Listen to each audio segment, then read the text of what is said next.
সংসদ সত্যিকার অর্থে ভালো আধ্যাত্মিক স্মৃতিকে তারা ধরে রাখছেন। এই স্মৃতি যাদের হৃদয়কে ধারণ করবে তাদের হৃদয় আর মুর্দা থাকবে না, এটা মদিনাওয়ালার আয়না হয়ে যাবে। কারণ যিনি জানে তার কাছে যেতে হবে, যে জানে না তার কাছে যাওয়া যাবে, যে লোভী তার কাছে যাওয়া যাবে। লোভী মানুষরা তারা তাদের ভিতরে লোভকে জায়গা দেওয়ার কারণে তাদের মনের ঘর থেকে, তাদের মনের ভিতরে যে নীতি ছিল, আদর্শ ছিল, সেই আদর্শ সেই ঘর থেকে জানালা ভেদ করে, দরজা ভেদ করে বাহিরে চলে গেছে। এই জন্য তারা অন্ধকারের মধ্যে নিমজ্জিত। কথা বলেন ঠিক না? আর আমাদেরকে যতই হুমকি দেওয়া হোক, যত ধরনের যা কিছু বলা হোক না কেন, আমরা আমাদের নীতিকে কখনো বিসর্জন দিব না। আজকে আমি আসার সময় হাটহাজারিতে একটি মেধা তালিকার অনুষ্ঠান ছিল। সেখানে বলেছিলাম প্রতিষ্ঠান হল মেধার লড়াই। সেই মেধার লড়াইয়ে অধ্যবসায় দিয়ে তার মোকাবেলা করতে হয়। বুঝতে পেরেছেন? অধ্যবসায় করতে গেলে ঘাম ঝরাতে হয়।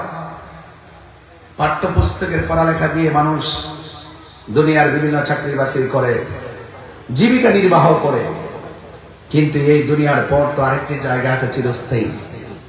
সেই জায়গাটা আপনি কিভাবে নিজের জীবনকে আলোকিত করবেন? দুইটা প্রতিষ্ঠান, একটা পাঠ্যপুস্তকের প্রতিষ্ঠান, আরেকটা আছে রুহানি প্রতিষ্ঠান। রুহানি প্রতিষ্ঠান হলো আল্লাহর ওলিদের দরবার। কথা বলেন ঠিক কিনা? এই জন্য আমার বাবারা, আমি অনুরোধ করব, আল্লাহর ওলিদের কাছে থাকবেন, এদের কদমে থাকবেন এবং আল্লাহর ওলিদের কাছ থেকে আপনারা কিছু নেওয়ার চেষ্টা করবেন। আল্লাহর ওলিদের সোহবতে, আওলাদে রাসূলদের সোহবতে আপনি যদি কিছু সময় বসেন, আপনার অনেক ইবাদতের সওয়াব পেয়ে যাবেন।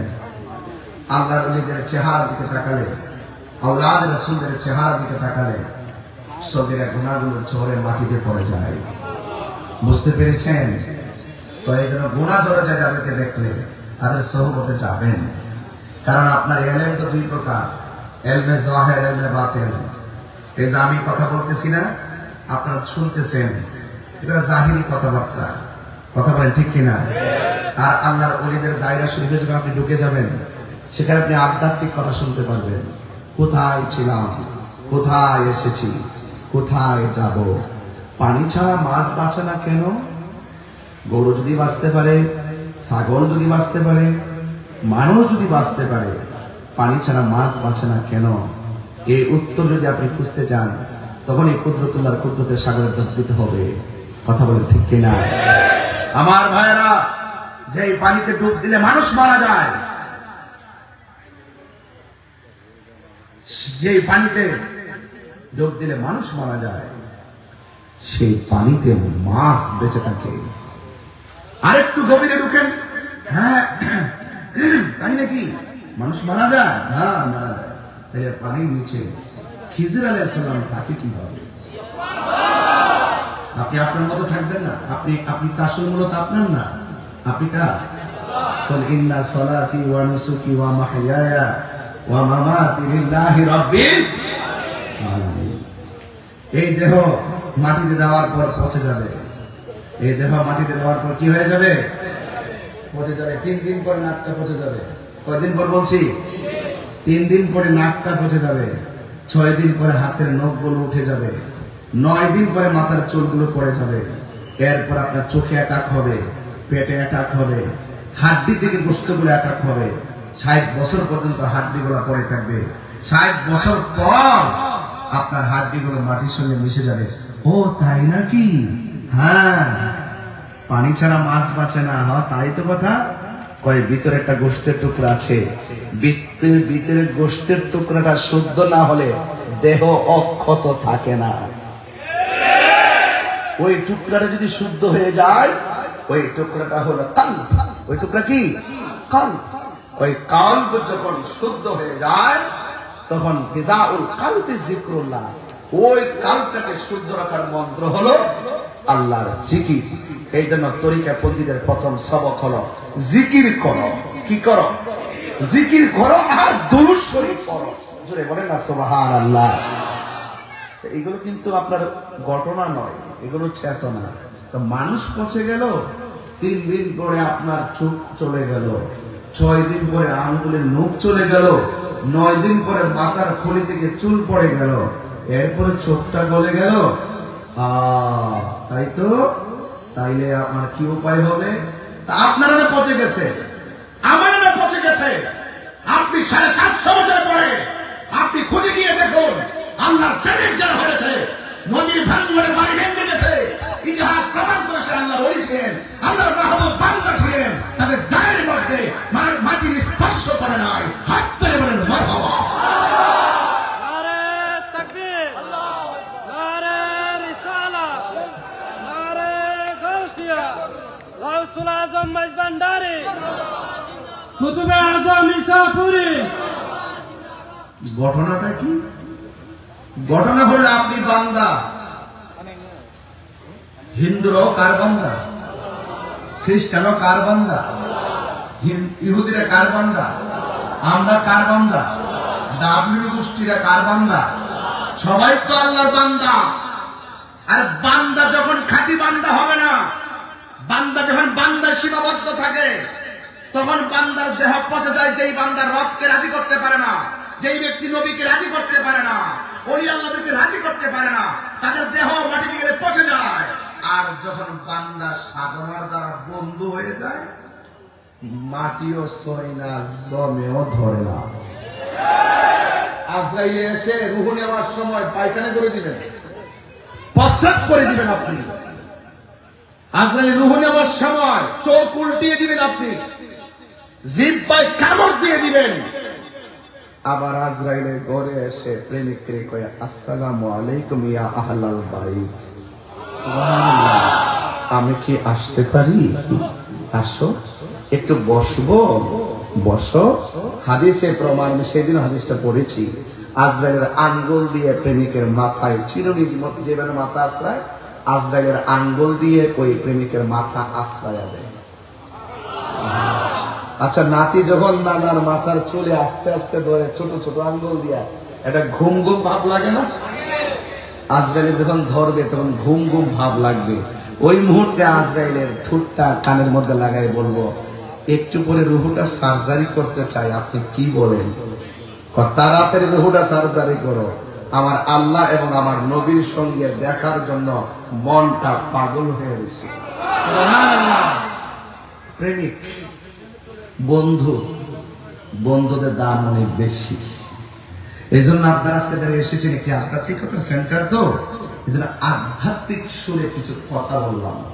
যে কথাগুলো হলো, ফাইনাল কথা হলো, know thyself, আগে নিজেকে চিনুন। কাহিনী কি হয়েছে এটা আপনার জানা দরকার নেই, সে ভালো কিনা মন্দ এটা বোঝার দরকার নেই। আমি কতটুকু ভালো হতে পেরেছি, আগে আমি know thyself, নিজেকে চিনুন। মান আরাফা নাফসাহু ফাকাদ আরাফা রাব্বাহু। যে ব্যক্তি নিজেকে নিজে চিনতে পেরেছে, সে আল্লাহ চিনতে পেরেছে। আর আল্লাহ যখন আল্লাহকে যখন চিনতে পেরেছে, আল্লাহ বলে তোমার হাত, তোমার চোখ, তোমার জবান, তোমার কদম, তোমার পা আল্লাহ পাকের ইশারার ভিতরে পড়ে যায়। সুবহানাল্লাহ। এদের বলছি, ইয়া রাসূল, আপনার হাতে যারা বায়াত হবে তাদের হাতের উপর আমার হাত। সুবহানাল্লাহ বলেন না? ইয়াদুল্লাহি ফাওকা আইদিহিম। ও বন্ধু, আপনার উপরে, আপনার হাতে যারা হাত রেখেছে তাদের হাতের উপরে আমার হাত। তাহলে বোঝা গেল আল্লাহ, রাসূল, মুর্শিদ নাম কয়টা? 3টা, ঘর একটা। আল্লাহ রাসূলকে, মুর্শিদকে আতিউল্লাহ ওয়া আতিউর রাসূলা ওয়া উলিল আমরি মিনকুম। ওই কিছু বাটফার মৌলবী আছে যারা টাকা খায়া ঈমান পাল্টা, এরা এই আধ্যাত্মিক কথাগুলো বুঝে না। ঠিক, এদের সঙ্গে হলো আমাদের সবচেয়ে বড় প্রবলেম। তারা জেনে শুনে সত্যকে গোপন করে ডাইরেক্ট আল্লাহর কাছে চান না। আরে দেখা, আমরা কি অন্য কারোর কাছে চাই নাকি? আরে চাই তো আল্লাহর কাছে। আল্লাহ তো দেওয়ার মালিক, আমরা তো জানি। কিন্তু আল্লাহ প্রদত্ত ক্ষমতা বলে, আল্লাহ প্রদত্ত ক্ষমতা বলে আল্লাহর ওলিদের রুহানিয়ত এই মাহফিলে আসার ক্ষমতা আছে না ভাই? আছে। আমার নবী থাকার ক্ষমতা আছে না নাই? আছে। তো তোদের তো জ্বলে কেন? তোদের জ্বলে কারণ তোরা ডলার খায়া কালার পাল্টাস। আমরা ডলার খায়া কালার পাল্টাই না। আমি কি বোঝাতে পেরেছি আপনাদেরকে? এই জন্য আমরা বন্ধু হতে চাই। কি হতে চাই? বন্ধু হতে গেলে আপনাকে উসিলা করতে হবে। যিনি বন্ধু তার কাছে যেতে হবে। ও আপনি কার পাগল? আমি আল্লাহর পাগল। আল্লাহর একটু দেখতে চাই। চলো রওনা দিছে। একটু পরে কয় তোরে বানাইছে কেন? আল্লাহ। তোরে তুই তার পিছনে যাস কেন? ও আচ্ছা তাই নাকি? আসলে তো কথা সঠিক, যুক্তি তো সঠিক। এমনিতে দিব্যে যেতেছে। তখন আল্লাহ জিজ্ঞাসা করে কিরে কি হইছে? আমার একজন বলছে যে আল্লাহ পর্যন্ত পৌঁছালে তো আল্লাহ নিয়ে যাবে, আপনি কেন? তখন প্রেমিক বলছিলেন, ওলি আল্লাহ বলছিলেন, তুই তো বেটা আল্লাহরে চিনোস না। আল্লাহকে রাজি করেছে আমি, আল্লাহকে চিনি আমি, আল্লাহর রহস্য জানি আমি। তুই তো প্রাইমারিতে আসোস, তোকে তো আল্লাহ পর্যন্ত আমি পৌঁছায় দিব। যে তোকে পৌঁছায় সেটা শয়তান। শয়তানরা যুক্তি দিয়ে ধোঁকা দিবে, আর আমরা ঈমান দিয়ে মোকাবেলা করব। গাউসে পাকরে বলছিল শয়তান আয়েশা, আব্দুল কাদের বহুত যুক্তি দিয়ে ঈমানদারদের পর্যন্ত বিমান বানাইছি, আপনার আজকে পারলাম না, আপনার এলেম আপনার বাঁচাইছে। তখন গাউসে পাক বলছিল আমার এলেম আমার বাঁচাইছে না, এখানেও তুই শয়তানি হাত পাচ্ছস, আমার আল্লাহ বাঁচাইছে। সুবহানাল্লাহ। তাহলে মাল্লাহুল মাওলা ফালাহুল কুল। যে ব্যক্তি আল্লাহর হয়ে যায় সারা পৃথিবী তার হয়ে যায়। যে ব্যক্তি রবকে চিনেছে সে আমার, সে যে নিজেকে চিনেছে সে রবকে চিনেছে। এই জন্য আমি বলছিলাম এলেম দুই প্রকার, একটা জাহিরি একটা বাতিনি। এলেমের বাইরে আরো এলেম আছে, শরীয়ত, তরিকত, হাকিকত, মারিফত। বাংলাদেশের কিছু মৌলবি আছে শরীয়ত নিয়ে খুব ওয়াজ করে, পর্দা ফরজ একদম, আমাদের কর্মীগুলো একবার তাকালে দ্বিতীয়বার আর তাকাবে না। আবার এখন থেকে তারা একসাথে বৈশা বৈশা ম্যাডামদের সাথে আলাপ আলোচনা করবে। আমার যুবক পোলাপান গুলো কই আছে কিনা, আজকের মাহফিলে আছে কিনা? এরকম দ্বিচারিতা যারা করে এদেরকে মুমিন বলা হয় না, মুনাফিক বলা হয়। ম্যাডামদের সাথে হুস্টি নষ্টি করে। এজন্য আমার খুব কষ্ট লাগে। ইসলামটা আমরা চাই দেশটা সুন্দর হোক, কিন্তু দেশের সার্বভৌমত্বের বিরুদ্ধে যারা কথা কয় আর ধর্ম নিয়ে যারা অপব্যাখ্যার ধর্মান্তর চড়ায়, আমরা যারা আল্লাহ ওলির প্রেমিক আছি, আমরা জীবন দিয়ে হলো ওলি আল্লাহর আদর্শ এই দেশে বাস্তবায়ন করে রাখবো। কথা বলেন ঠিক কিনা? আমরা ওই সমস্ত ধর্মান্তদের হাতে পা দিব না ইনশাআল্লাহ। আমার অনেকে বলে যে হুজুর একটু সাবধানে কথাবার্তা কইেন, দেশের পরিস্থিতি ভালো না। আমি বলছি যে বাবা তোমরা তো 500-700 বছর বাঁচার অঙ্গীকার নিয়ে আইছো, তোমরা খাও দাও ঘুমাও থাকো, আমরা ঈমান নিয়ে 2 দিন বাঁচতে পারলেই চলবে। ঈমানের দাম কম না বেশি? আল্লাহ রাব্বুল আলামিন কোরআনে বলে দিয়েছেন, ইন্নাল্লাহা আশতারা মিনাল মুমিনিনা আনফুসাহুম ওয়া আমওয়ালাহুম বিআন্না লাহুমুল জান্নাহ।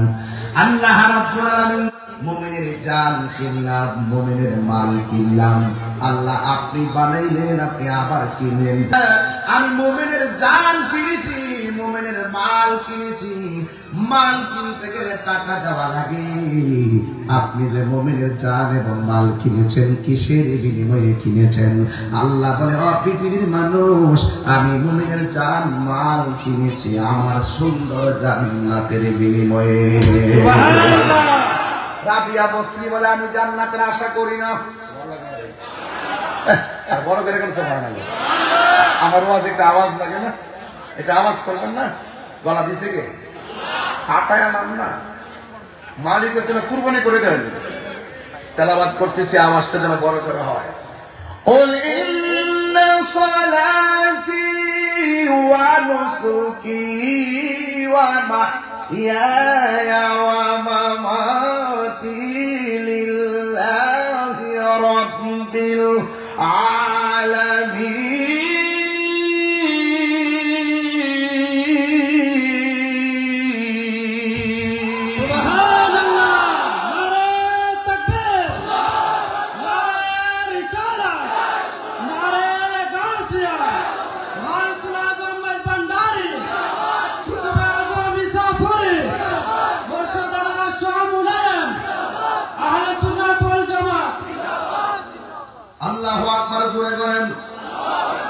জোরে বলেন আল্লাহু আকবার। আল্লাহু আকবার। এই জন্য আমার যুবক পায়ের মধ্যে হাত দিয়া বলি, আমার জীবন, আমার মরণ, আমার নামাজ, আমার কুরবানি শুধুমাত্র গরুর গলা থেকে রক্ত প্রবাহিত করার নাম কুরবানি নয়। নিজের পশুটা, ভিতরে একটা পশু আছে, এই পশুটারে জবাই করার নাম কুরবানি। কথা বলেন ঠিক কিনা? আমার বন্ধুরা, আল্লাহ বলছেন আমি মুমিনের জান কিনলাম। আপনাদের কি কষ্ট হচ্ছে? আমার ওয়াজের লাইনটা কি খারাপ ধরছি নাকি? আমার ওয়াজের লাইন কি কোনো বেয়া লাইনে ধরেছি? হ্যাঁ, কিছু কিছু হক কথা তো বলতেই হবে। আমি কি কারো ডরায়া কথা কই নাকি বাবা? এই দেশে সব দেখা শেষ, আউলিয়া কেরামের বাংলাদেশ। কথা বলেন ঠিক কিনা? পরিষ্কার কথা, আমার কথা পরিষ্কারই থাকে। মুমিনের জান কিনেছেন কে? মুমিনের মাল কিনেছেন কে? কিসের বিনিময়ে কিনেছেন? জান্নাতের বিনিময়ে। রাবিয়া বসি করে আমি জান্নাতের আশা করি না, আমি জাহান্নামকে ভয় পাই না। কয় কেন? কয় আমি আমার জান্নাতের মালিকের পাগল। মালিক যদি আমার হয়ে যায়, জান্নাত আমারে ধরবে না, জাহান্নাম আমারে ধরবে না, আর জান্নাতের হুর গিলমান আমাকে নেওয়ার জন্য পাগল হয়ে যাবে। আরো জোরে বলেন আল্লাহু আকবার। প্রাণ দয়াল রে, গৃহস্থেরা দলে দলে হাঁস মুরগি কত পালে। কথাটা ঠিক কিনা?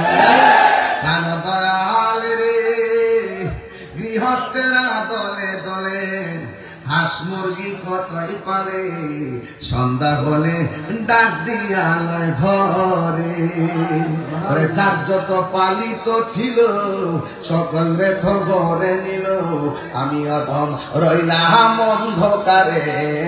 প্রাণ দয়াল রে, সন্ধ্যা হইলে ও ডাকি দিলে না মোরে। সন্ধ্যা হইল ডাক দিলে না মোরে। প্রাণ দয়াল রে, সন্ধ্যা হইল ডাকি দিলে না মোরে।